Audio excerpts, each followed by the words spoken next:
Hi, welcome back. In this session, I really want you to think about effective math instruction and what that looks like. There's probably no way that I could ever go into all the different methods and strategies that you could use for teaching math. There's hundreds, probably thousands. I don't know. There's a lot. But I've included a few things in here that I think are kind of important to math instruction. A couple articles for you to read. I've also reposted the Pennsylvania Math Standards because I want them there for you to easy access.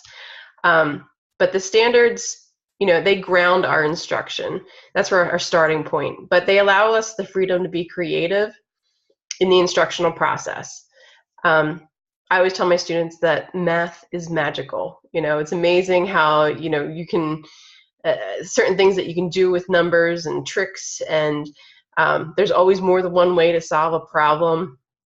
Math is exciting, and as an educator, we need to come across that way. Even though I know a lot of us probably we've had our own math struggles, trying to memorize math facts when we were younger and feeling anxiety and all that. We could probably start like a support group for those of us that had struggles with math early on in our career. But anyway, as the educator, as the teacher, you need to come across as really enjoying math. The attitude that you put out there is contagious, and your students will pick up on that. And if you're not having fun, then your students aren't having fun. So we got to do whatever we can to make it fun, make it practical, make them realize the everyday connections to math.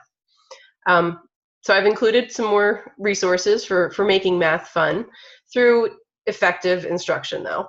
And this includes explicitly teaching about problem-solving strategies, as well as math vocabulary.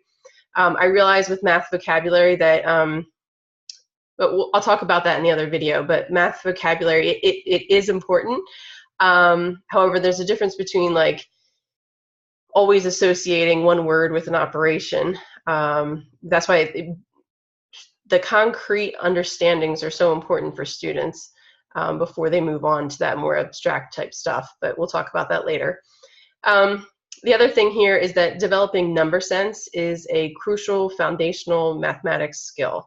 So in this session, I've included two methods to help further develop number sense. The first is through the use of number bonds, which is really something that would be used like in kindergarten, first grade, second grade, and then taking that model and heading into the second one there, which is using bar models. It's really, I like those two methods because they bridge the concrete stage of learning with the representational stage of learning. Which then after that would be the abstract and applying those concepts to like word problems.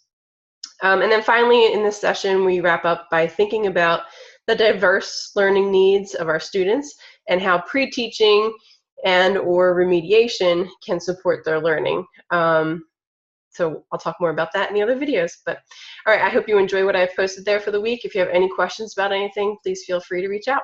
Take care.